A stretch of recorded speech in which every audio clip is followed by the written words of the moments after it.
What is the universe? Who are you? Are we alone? Many are the theories that provide plausible answers to these questions, but will we ever find a reliable one for all of them? More and more proven analogies suggest that there was a contact made here, on Earth. For 2.5 million years, our historical ancestors lived in caves. But then suddenly, everything changed. Human beings began to build huge monuments all over the planet. But how? And why? Were there perhaps other non-earthly beings who helped to show them the way? Our ancestors considered these beings precious. They worshipped them as if they were gods. In fact, in many of the cultures that have inhabited the Earth, the center of the human mind has often been associated with the center of the Earth, and the center of the Earth as the center of the universe. This center is depicted in the shape of an egg, the cosmic egg, and is present in some cultures as the third eye. Were the ancient aliens involved in this too? So these entities aren't a threat to us, but they want to help us.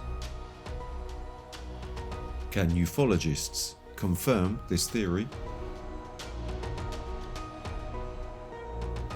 Is there enough evidence that leads us to believe that UFOs want to save our planet? More and more of these sightings occurred in military areas when the first atomic bomb was detonated in 1945.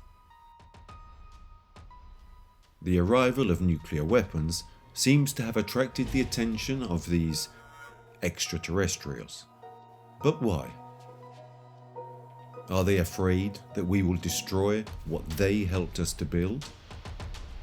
But if in fact they are our allies, how can all of the abductions be explained? Why are there more and more phenomena that lead us back to the existence of UFOs? Then, the mysterious case of the Bermuda Triangle. What's there? Official stories of disappearances of all kinds, right in that area. What is so different about that point of the ocean compared to all the others? Given the small amount of the ocean we have explored, we are probably missing out on something incredible. Fortunately, many researchers and experts have decided not to just limit themselves to studying just the skies, but have decided to broaden their research to then reach the great discovery: the USOs, unidentified submerged objects, the so-called UFOs of the sea.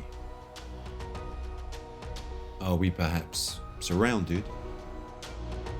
For now, the Earth is the only planet containing that precious component, water. Is what is here really ours, or is it thanks to someone or something else that we have all of this?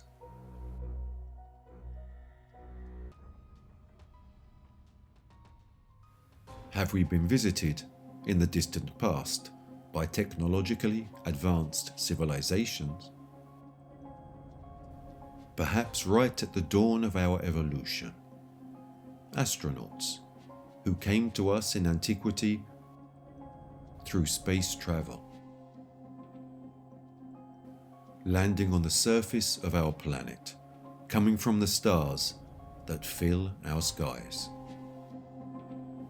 Our ancestors were surprised, seeing spaceships that emitted light and noise descending upon them, and recognizing the differences to human form, they were undoubtedly mistaken for divinities. It was the 20th of July, 1969. Neil Armstrong and Michael Collins were the first human beings to walk on the moon.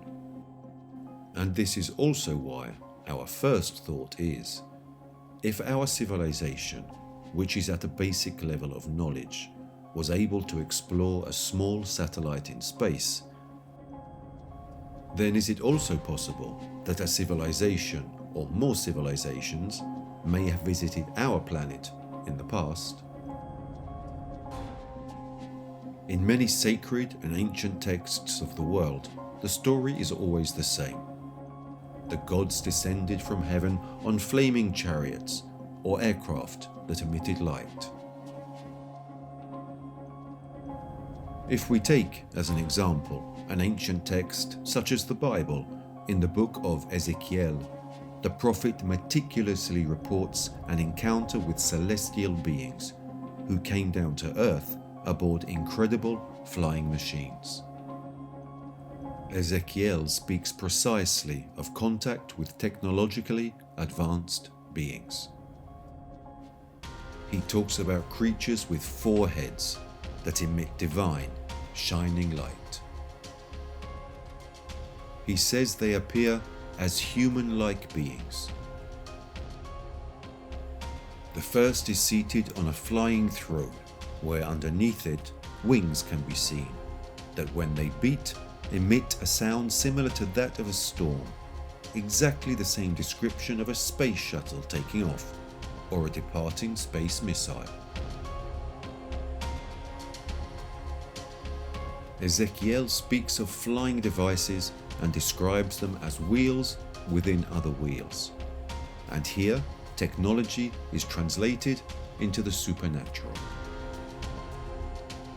A fundamental step towards understanding the truth, a truth that comes from far, far away.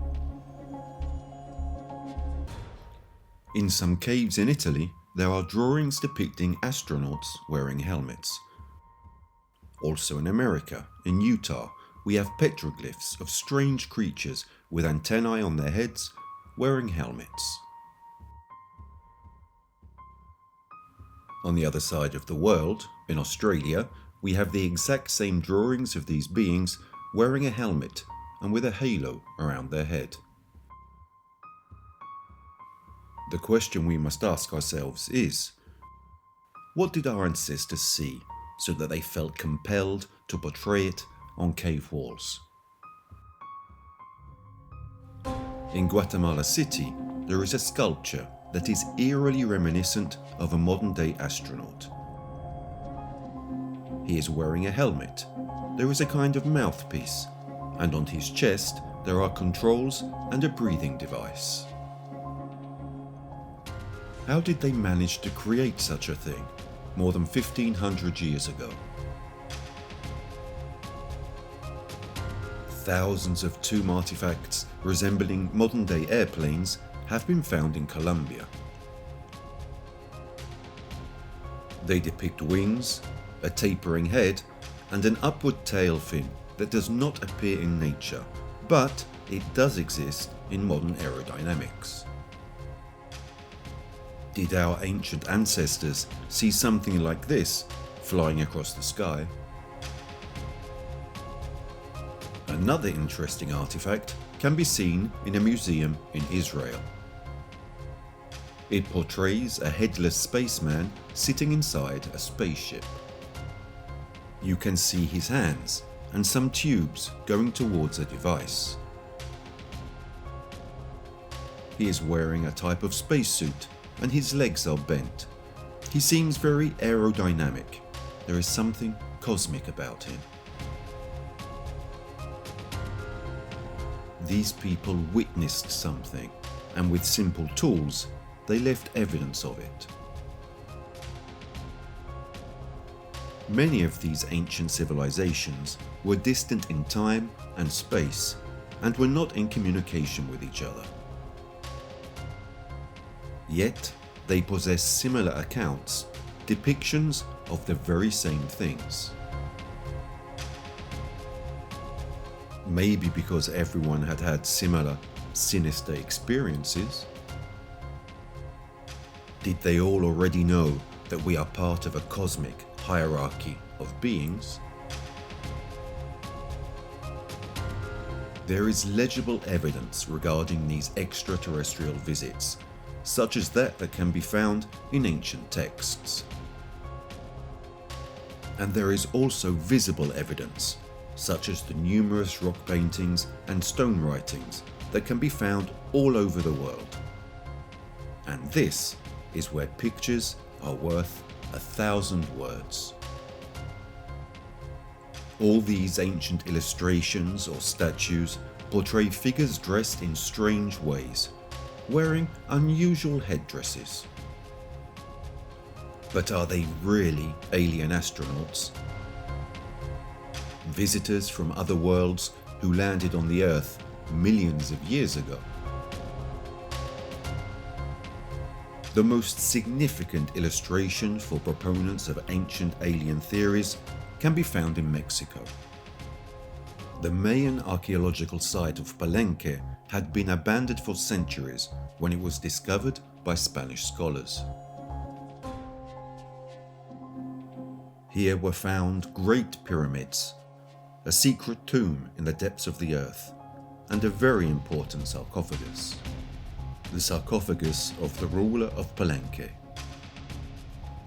We are in the 7th century, and we are talking about King Pacal, a 2.5-meter tall, mysterious Mayan leader, who apparently died there. They built this pyramid around his tomb, and the Maya worshipped him as if he were some kind of deity. Ancient astronaut theorists interpret the engraving found on his grave as a man sitting in a capsule with a mask on his nose. With his upper hand, he manipulates some controls, and with his lower hand, he is switching some kind of device on. His heel is placed on a pedal, and a flame can be seen outside the capsule. Pacal appears not to have been the only alien who once walked upon our Earth. The Maya had a very advanced calendar and mathematical system. Why were the Maya so obsessed with the stars?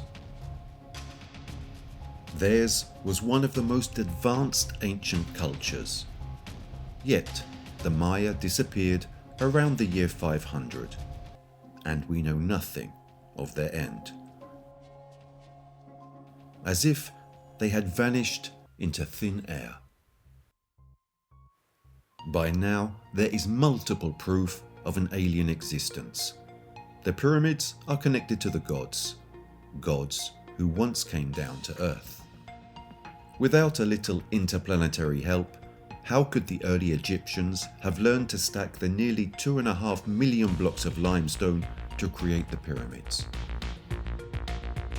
How could prehistoric man move the immense boulders of the Stone Age? How could they make the stones fit together so tightly and precisely? Putting this puzzle of the ancient world together is a very complex process, but there are gigantic blocks of stones, huge articulated blocks of granite that in some cases can weigh 1,000 tons, that can be found in Peru and Bolivia, in Mexico and in ancient Egypt. One has to ask the question, how and why did these ancient peoples drag blocks to stack them on top of each other to create these giant structures?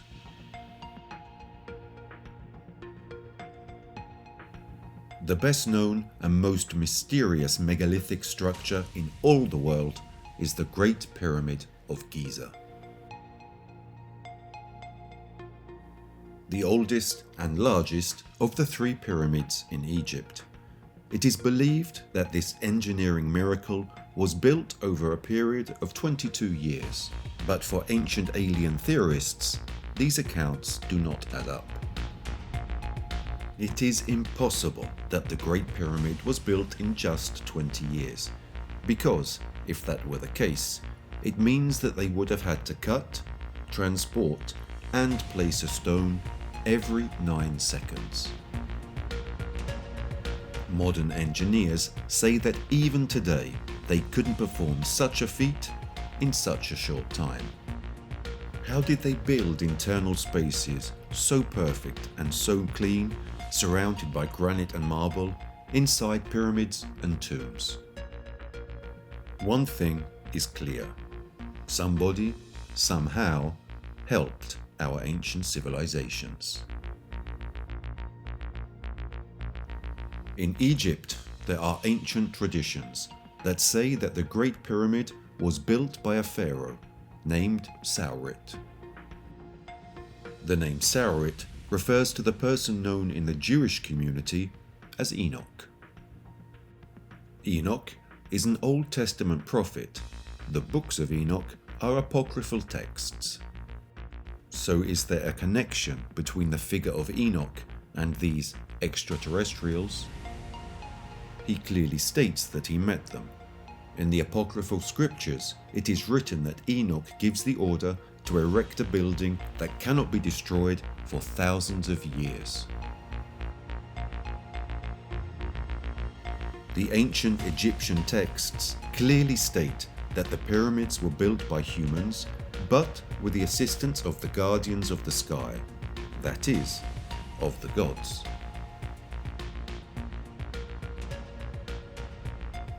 It can be assumed that the pyramids were built by human hands, but with the help of extraterrestrial technology. In 1877, the writer and theologian Joseph Seiss demonstrates that the Great Pyramid stands at the intersection of the longest line of latitude and the longest line of longitude, at the exact center of the entire landmass of the world. In addition, all of its 4 sides align precisely with the 4 points of the compass,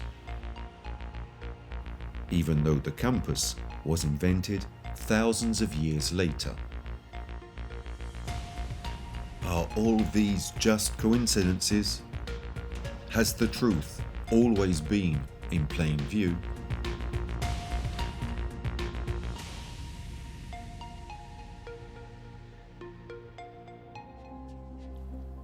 In many of the cultures that have inhabited our planet, the center of the human mind has often been associated with the center of the earth, and the center of the earth as the center of the universe. In a close similitude that represents the meaning of creation itself. This center is often depicted in the shape of an egg, the cosmic egg, and is identified within some cultures as the third eye. The inner eye, that of the unconscious. There are many different cultures that have adopted this theory. Hindus, within their culture, have the third eye. For Buddhists, the third eye is on the forehead of Buddha himself. There are similar representations in Mesoamerica and in many other cultures.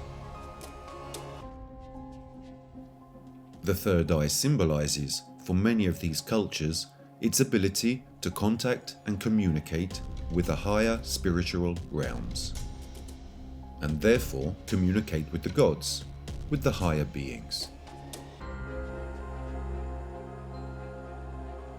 But if we think about prayer itself within the Catholic religion, isn't prayer a way to try to communicate with the spiritual realms, the kingdoms of heaven? Throughout the history of ancient cultures, all these populations, through prayer or meditation, were said to be in contact with the gods. Different gods.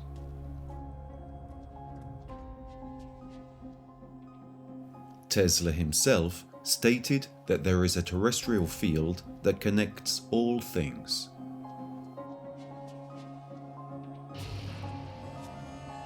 Princeton University has demonstrated the existence of the noosphere, of global consciousness, the collective human mind.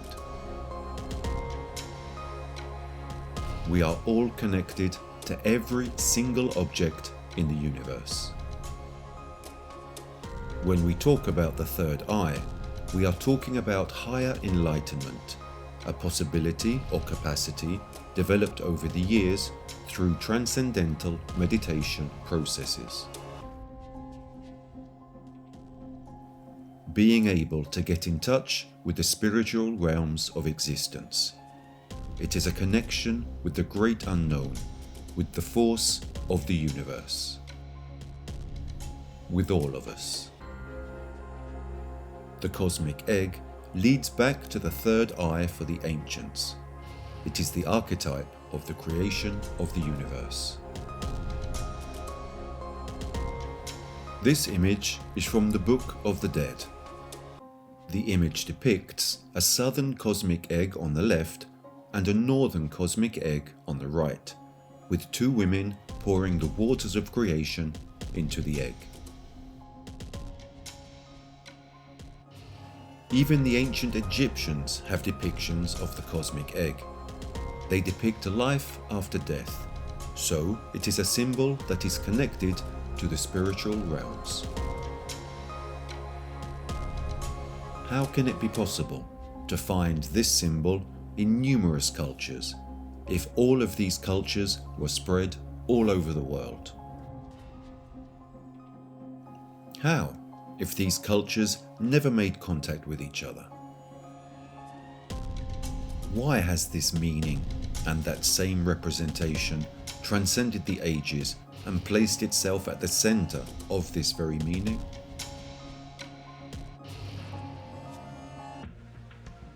This is Piero della Francesca, a 1472 work depicting the cosmic egg, symbolizing life after death.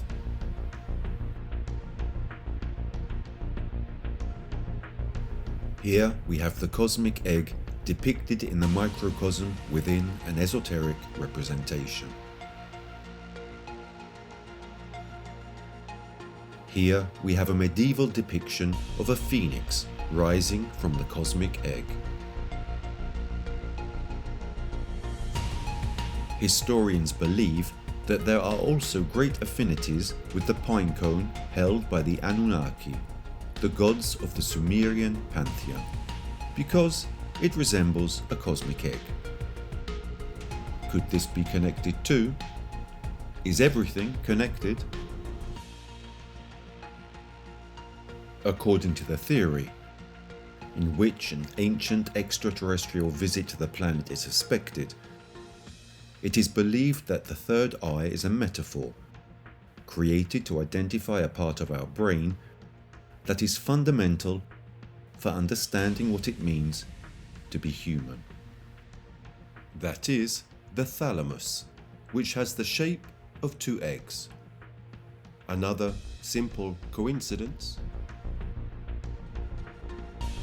The thalamus is an even structure with an ovoid shape that includes several nerve nuclei divided into 4 distinct parts, and it has different functions. Its main one is the functioning of all sensory systems.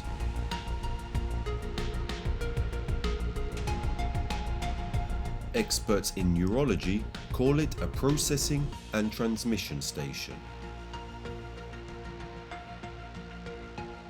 The Eye of Horus symbolizes good health and prosperity. But it was also known as the Eye of Providence, the all-seeing eye of the gods. The really absurd thing is that if you look at what the thalamus and all the nervous structures surrounding it are like, it looks exactly like the representation of the Eye of Horus. The meanings attributed to the power of the gods or to the connection with them can be traced back to the specific functions of the thalamus within our brains.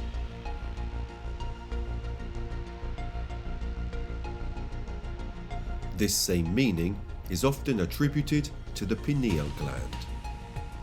This gland, in 130 AD, was described as the seat of the spirit, the seat of the soul.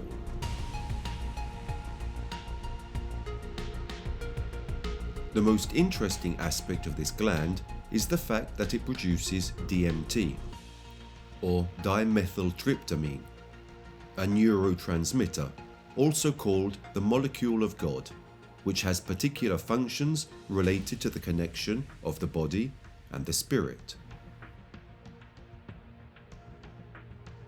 It is no surprise that this substance is still used in South America by shamans who say they are in contact with the gods. Is this pine cone also linked to the Anunnaki and the cosmic egg of creation?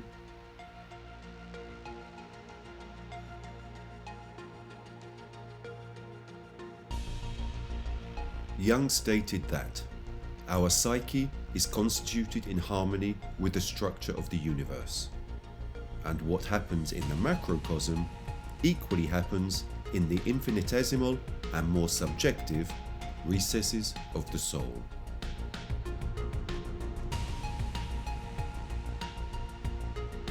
Apparently, the ancients knew these things much better than we do, and all the shamanic practices of coming into contact with the alien gods of antiquity could still be put into practice if only we reached an adequate level of consciousness. On the basis of the noosphere, is it possible to connect to the construct of the universe? Are advanced civilizations in the cosmos already doing this? Is the technological advancement of these civilizations focused on the development of personal cognitive abilities? Why do different populations who have never come into contact with each other have as a symbol the third eye that represents the inner self, the ability that human beings have to communicate with the gods?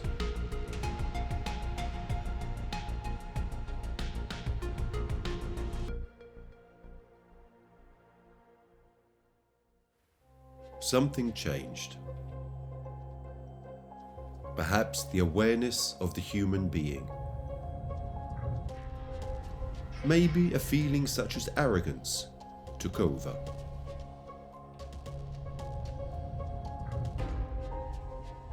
How come ancient civilizations welcomed alien beings and decided to venerate them, and then found millions of ways to cover everything up?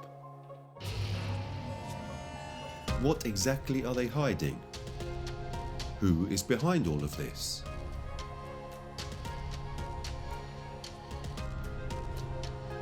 One thing is certain. These advanced beings have never stopped observing us and visiting our planet. The UFO mystery continues to be one of the most intriguing puzzles that has always fascinated mankind. What are those brightly lit objects darting across the sky? Are they perhaps piloted by beings from other planets? Is it always them? Or have they evolved over the centuries, as we eventually did? And why should travelers come here? Is the Earth actually that special? Many researchers believe that the evolution of mankind itself can answer this question. One theory even claims that extraterrestrials developed an interest in us the day we detonated our first atomic bomb.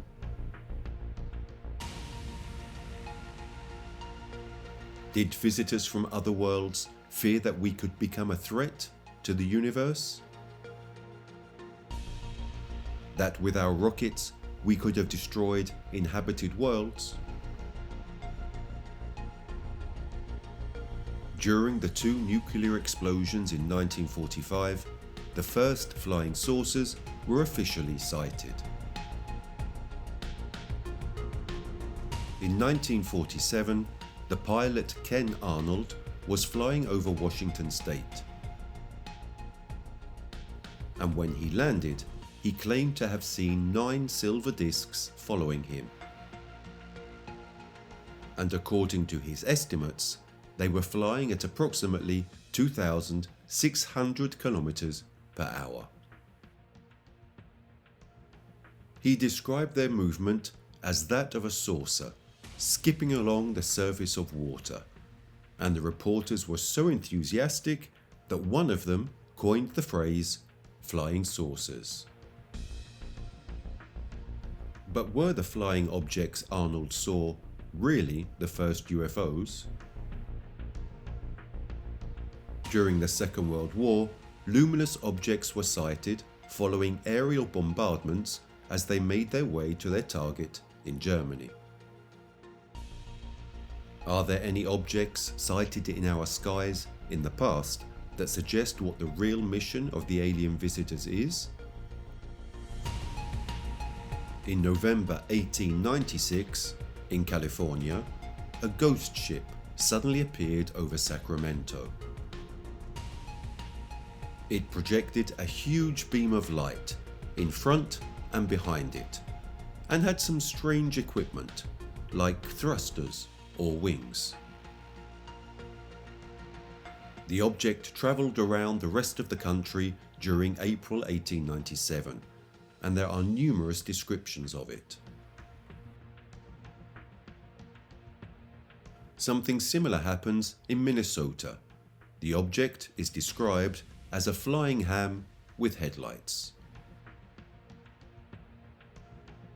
Then there is another sighting in Texas, described as a rugby ball with a swallowtail and bat wings. There are several thousand reports of sightings made between 1896 and 1897 all across the planet.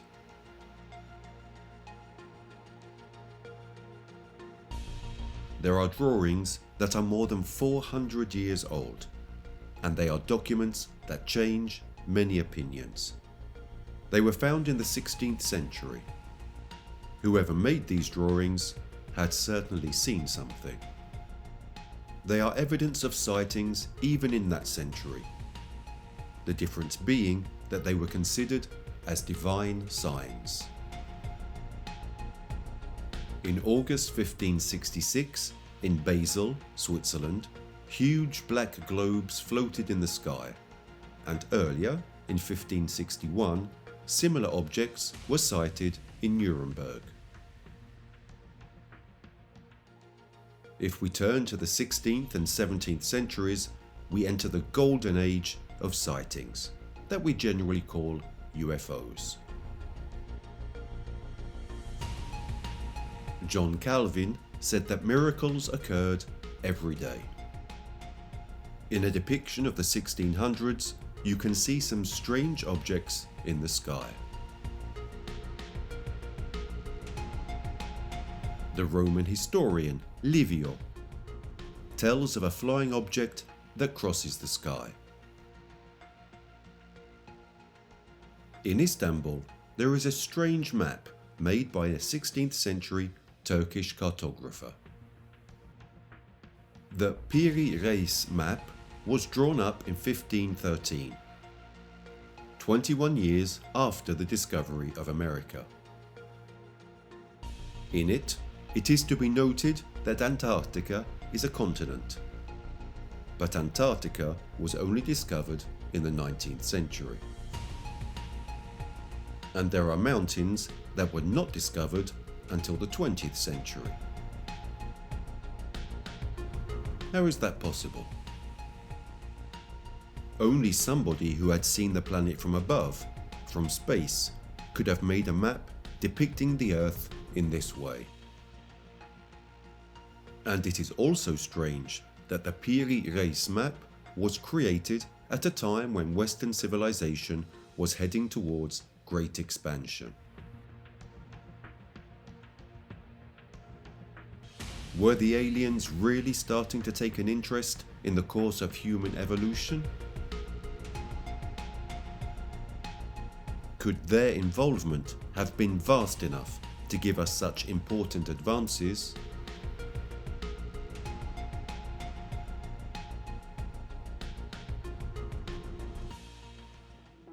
El Castillo is a pyramid in Mexico, where, twice a year, on both the spring and autumn equinoxes, a ray of sunshine falls perpendicularly across its steps, so as to create a mysterious shadow.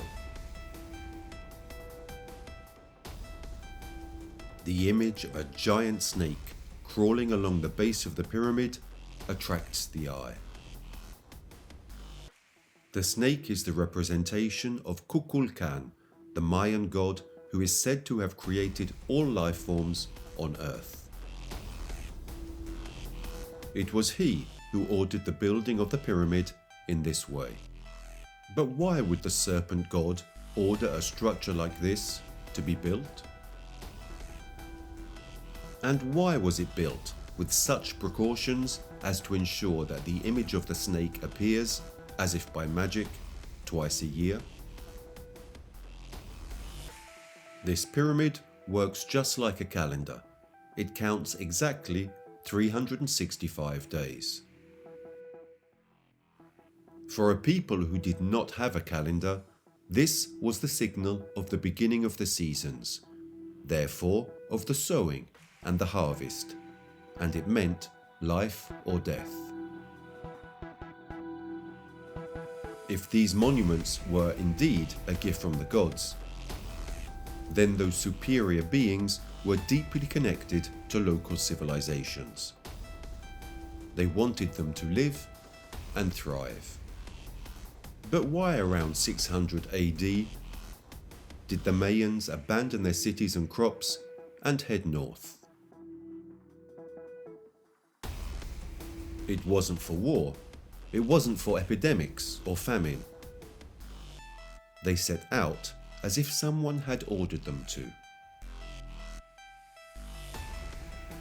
Is it possible they emigrated to teach others their knowledge? That they achieved these goals without any outside help?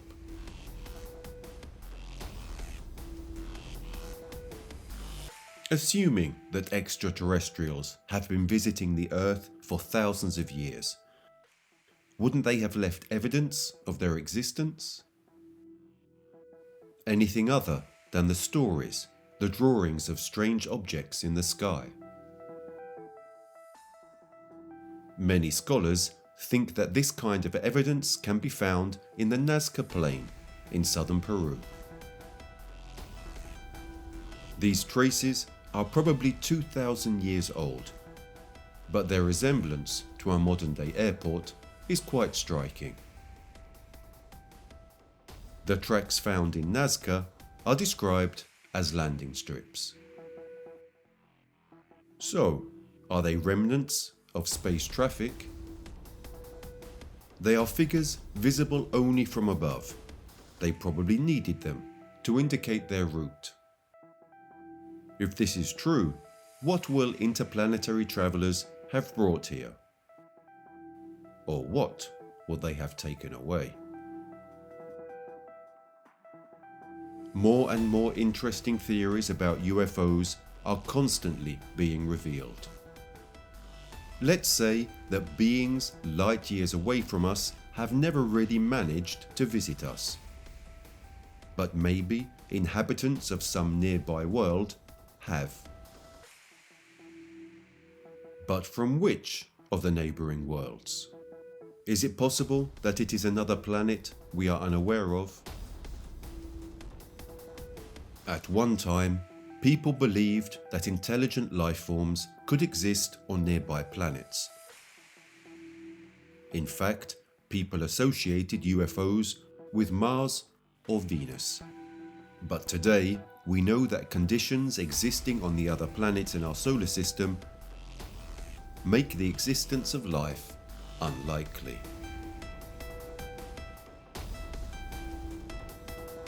Zecharia Sitchin has devoted years of his life studying the theory that the oldest visitors on Earth came from a planet in our solar system.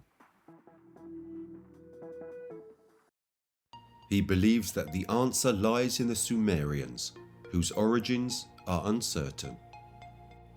The first information concerning them dates back to the 3rd millennium BC. We can find many answers to questions about extraterrestrials, and we can witness them in the ancient records of the Sumerians. Their civilization originated in the territory we know today as Iraq, some 6,000 years ago, and provided the basis for all the great cultures that followed. From the Babylonian to the Syrian culture. Sitchin states it all originated with the Sumerians. Writing and mathematics, the wheel, the oven, brickmaking, multi-story buildings, the monarchy, codes, laws, astronomy, and much, much more. Many cultures have had to struggle over centuries to evolve. But the Sumerian civilization suddenly appeared, as if it had been transported there. The Sumerians were aware of detailed notions about the solar system thousands of years before modern astronomy was born. How is this possible? The knowledge that the Sumerians had of astronomy is incredible. They knew all the planets that we know today. They described and even depicted them in their exact positions and dimensions. Copernicus was the first astronomer to prove that all the planets in our solar system revolve around the Sun. This happened in 1543, but the Sumerians claimed the same thing over 5,000 years earlier. Another thing that is even more incredible, they described Uranus and Neptune as blue-green twins. We were able to observe these planets closely only in 1986, thanks to the Voyager space mission. This space mission described the two planets as blue-green twins. Exactly as the Sumerians had described them. Is all this just a coincidence? Is it just fantasy? The Sumerian text explicitly says that all their advanced knowledge came from the Anunnaki, a word which literally means those who came to Earth from heaven. But where did these visitors come from? Did the Sumerians leave any clues? The ancient Sumerian writings describe a planet that revolves around the Sun in an oblique orbit with respect to the others, and that makes a complete orbit every 3,600 of our years.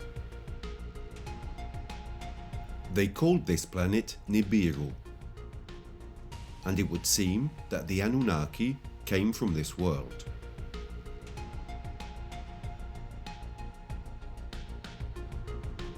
This planet is also called Planet X, and by continuing this theory, it may once have come so close to the Earth that the Anunnaki could reach it with special aircraft. If there were a planet like the one described, wouldn't it have passed close to the Earth over and over again? Some historical studies highlight various periods during which humanity seems to have made sudden progress. The first period dates back to about 3,600 years ago. The hypothesis that the Anunnaki took advantage of their proximity to Earth on various occasions and that each time they helped us to progress is very plausible. Are we all part of a cosmic science experiment? Why should aliens be so willing and eager to help human progress? Theories specify that it is likely that thousands of years ago these mysterious space travelers wished our race to survive. For the same reason, we wish our children to survive. Perhaps it was these beings who seeded the Earth with their own life forms. We could be their children. This theory could also be supported by the biblical account of the creation of man.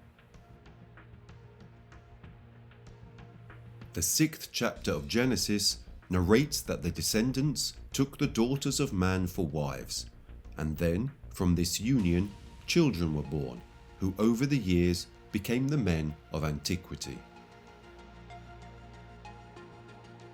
Are they referring to aliens by any chance? To the Anunnaki?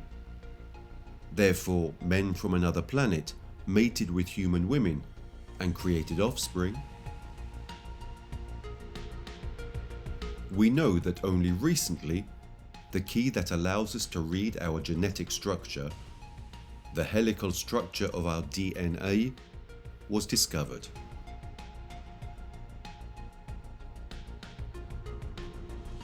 But if we go back in time, we can find the same image in a Sumerian document from 5,000 years ago. It shows the process by which the Anunnaki jumped up the evolutionary ladder and created Homo sapiens. We have, partially, the same genetic constitution, created in their image and likeness. This would explain why visitors from the skies resemble humans in ancient depictions. Have we then discovered ourselves? Does the modern theory on the existence of UFOs somehow justify doubts about the mystery of creation? Are there all-powerful beings responsible for everything we don't understand? In some ways, they are the equivalent of Zeus and Hercules in Greek and Roman mythology. Thus, in a certain sense, they represent the last chapter of the great story of human mythology.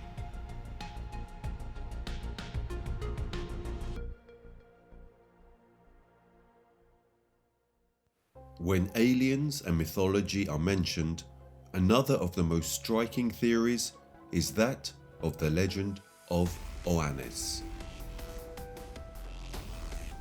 He emerged from the Erythraean Sea, said his name was Oannes, and that he was an animal, but gifted with reasoning skills. He had 2 heads, a human head and a fish head, together with 2 human feet and a fish tail. The ancient Babylonian text continues by reciting that Oannes had absolutely no need to feed, and that he spent all his time talking to men, teaching them science and the arts.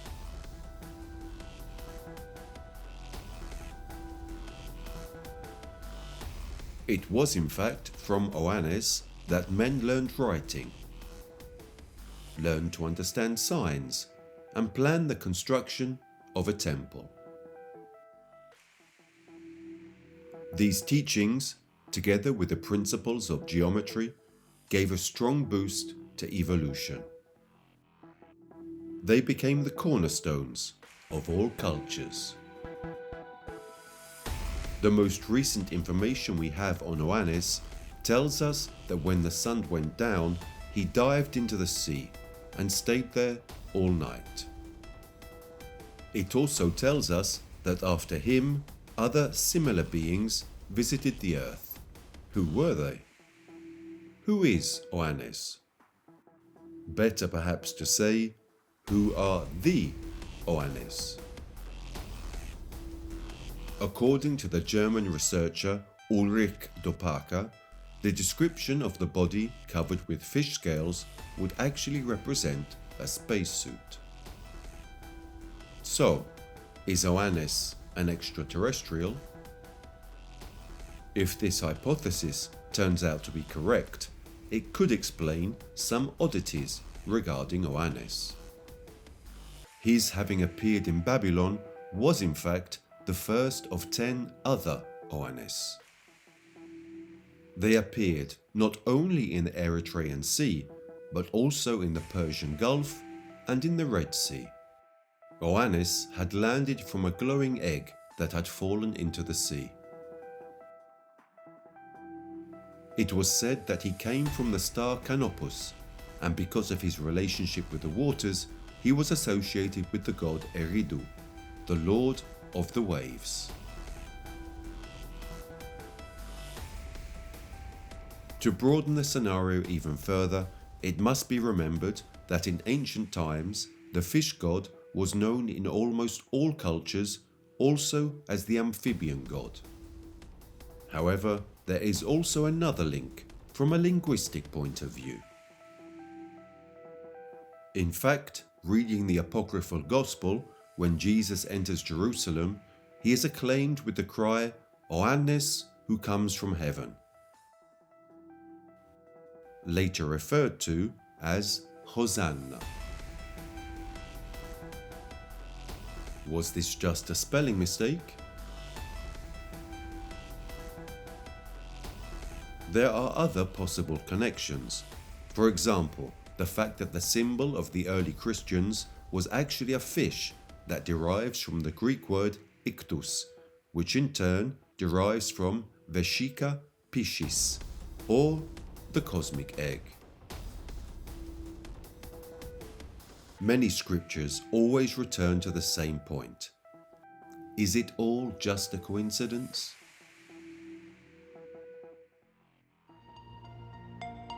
Most scholars and most people who believe in the existence of a higher entity are, however, increasingly focused on observing and studying the skies, forgetting that space is not the only unexplored dimension. There is another one. The sea, which is much closer to us.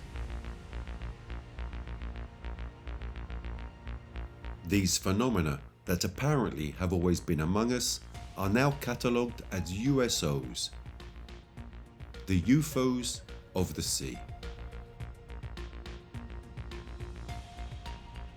The acronym was created precisely to catalogue unidentified submerged objects, or those that in the UFO field are sightings of mysterious objects under the surface of the sea.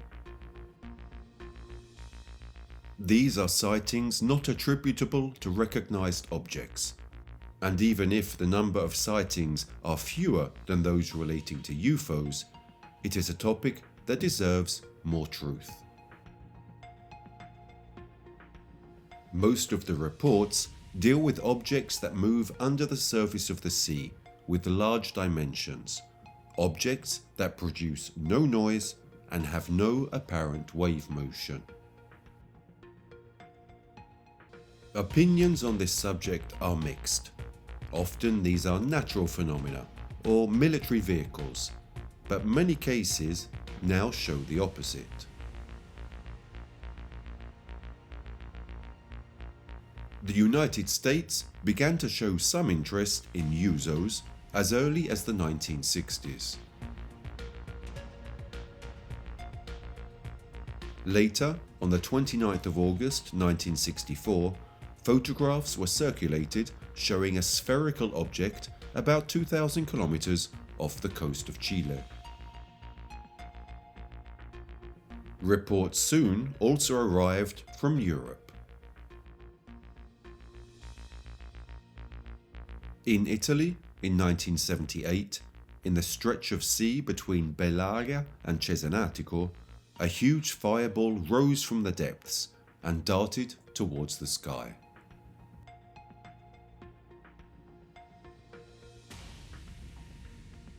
In 1994, the US Navy revealed a mysterious pulsing sound in a stretch of sea in the Pacific Ocean. The sound came from the seabed, and as the expert stated, it was not something biological, but mechanical. There was immediate talk of unidentified submarine bases. Facts relating to the famous Bermuda Triangle were even associated with underwater alien bases.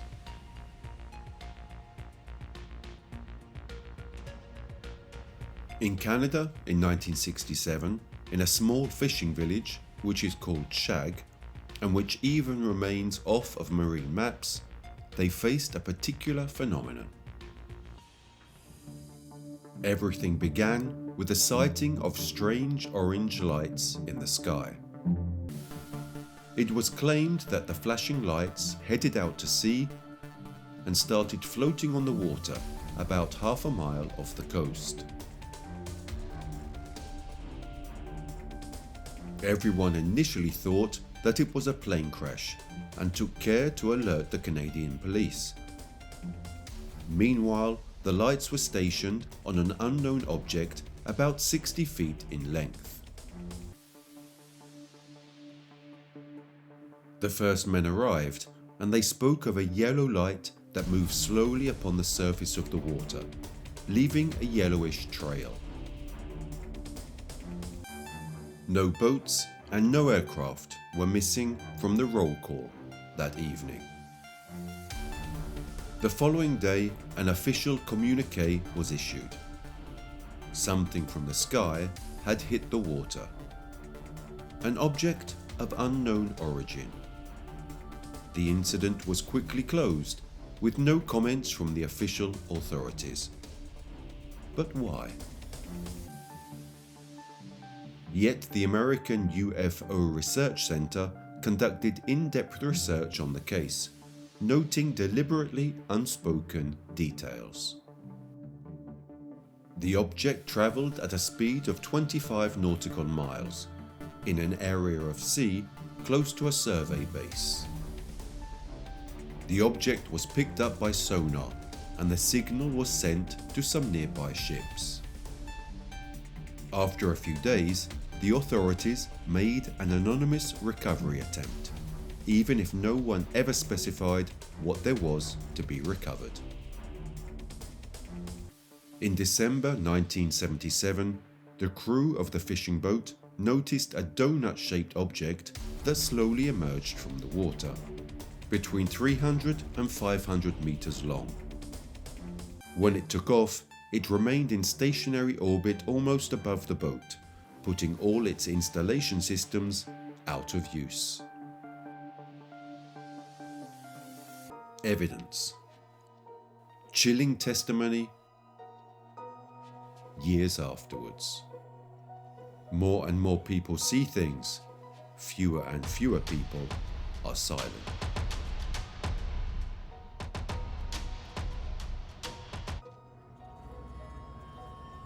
So if we have come to the conclusion that we have never been alone, now our eyes will no longer have to scan only the skies, but also pay attention to the seas and its infinite secrets. So, there are several theories that revolve around UFOs. Are they actually our creators? Have we, human beings, succeeded in progress with the help of somebody else? What has changed over time to lead us to hide the truth about our true existence? The theories may differ, but one thing is certain. We are not alone. We were not alone, and we will never be alone.